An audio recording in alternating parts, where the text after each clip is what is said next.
The US military is effectively acting as the private security force for the US Department of Energy. But here is the catch. While this might solve the physical shortage of oil for a few months, it accelerates the financial disaster. Because the rest of the world is watching. Every country in the global south, from Nigeria to Brazil to Indonesia, is looking at Venezuela and thinking, if we refuse to sell our resources in dollars, will they come for us next? This fear does not create loyalty. It creates an exodus. If the empty oil tanks were the gun, the currency war was the bullet. We must remember the fundamental law of the post-1971 world.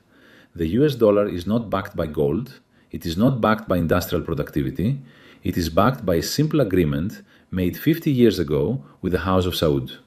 Oil must be sold in dollars. This is the magic trick. Because every nation on earth needs oil, every nation on earth needs dollars to buy it, this creates a permanent artificial demand for the US currency. It allows the United States to print trillions of dollars out of thin air, export the inflation to the rest of the world, and never face the consequences. This system is the exorbitant privilege. It is the source of American prosperity. But recently, the magic started to fade.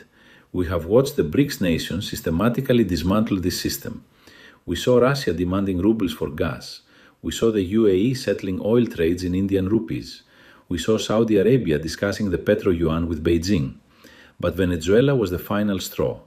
Intelligence reports, which the mainstream media is conveniently ignoring, suggested that Caracas was preparing a nuclear option for the financial markets. Venezuela was on the verge of officially integrating its energy sector into the Chinese Cross-Border Interbank Payment System, CIPS. They were preparing to price their entire reserve, the largest on earth, not in dollars, but in a basket of currencies led by the yuan and backed by gold.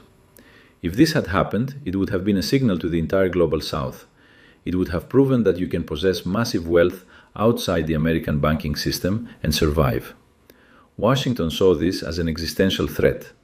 If Venezuela's oil is traded in yuan, then China does not need to hold US dollars to buy it.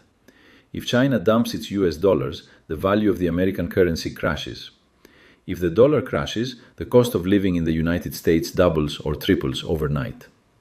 The raid on Caracas was a desperate attempt to plug this leak in the financial dam. By physically seizing the government, the US installs a new administration.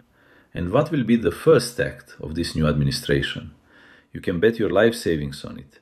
They will declare that, for the stability of the markets, Venezuela will honor all contracts in US dollars.